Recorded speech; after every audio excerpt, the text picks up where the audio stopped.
हर हर महादेव।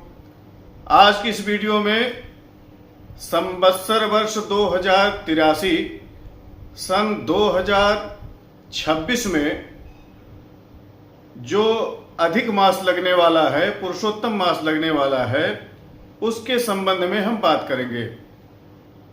हमने इसके विषय में पहले एक दो वीडियो बनाई हुई है। उससे कुछ लोगों को किन्हीं बातों से भ्रम हुआ है, तो उसका भी निराकरण हम इस वीडियो में करेंगे। साथ ही साथ यह भी जानेंगे कि 2026 में संवत्सर वर्ष 2083 में जो पुरुषोत्तम मास लगने वाला है, अधिक मास लगने वाला है, वह किस महीने में लगेगा, कब से कब तक रहेगा और इस पुरुषोत्तम मास में, अधिक मास में क्या क्या कार्य नहीं करने चाहिए और कौन से ऐसे कार्य हैं जो आप कर सकते हैं। तो वीडियो पूरा देखिएगा। चैनल पर यदि आप नए हैं तो सब्सक्राइब करके नोटिफिकेशन बेल को ऑन कर लीजिएगा। यहाँ पर इस तरह की जानकारियां मेरे द्वारा लाई जाती हैं। संवत्सर वर्ष 2083 जो कि रौद्र नामक संवत्सर होगा, उसमें ज्येष्ठ के महीने में पुरुषोत्तम मास लगने वाला है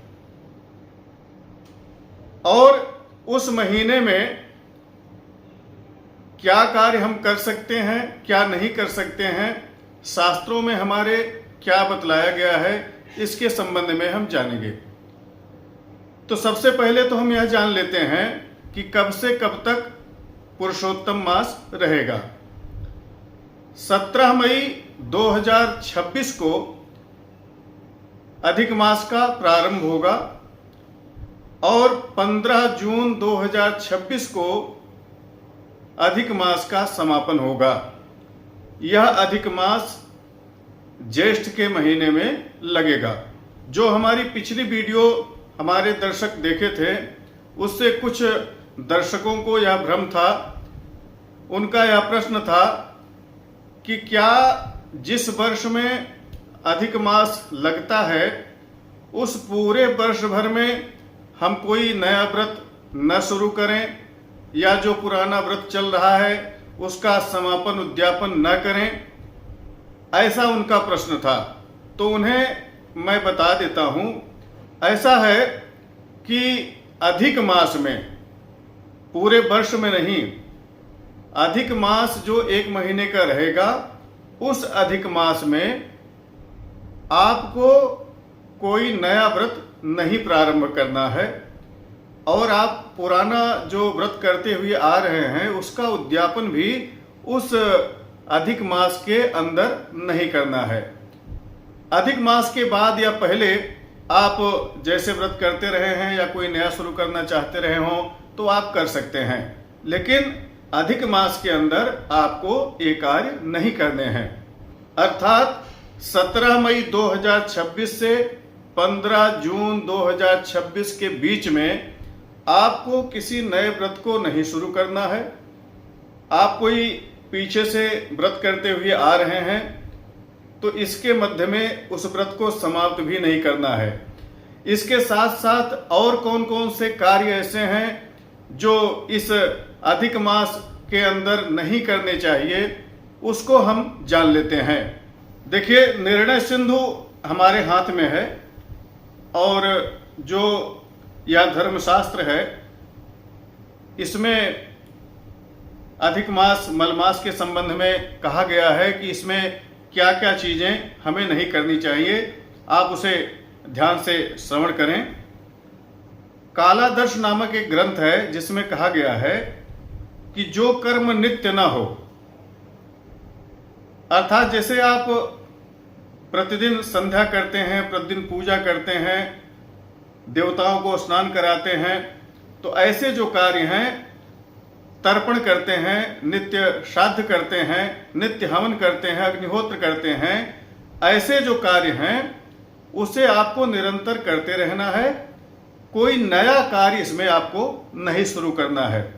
अर्थात जो अनित्य है, जो पहले आप न कर रहे हों, ऐसा कोई कार्य इसके अंदर न शुरू करें। आगे कहा गया है कि महादान करना हो। महादान कई तरीके के होते हैं।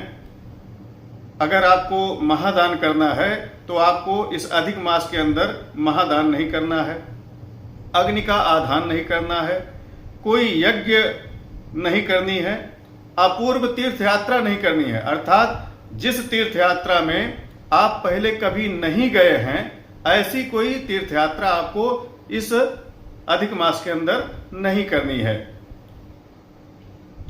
पहले अगर आप उस तीर्थ में जा चुके हैं तो आप वहां जा सकते हैं।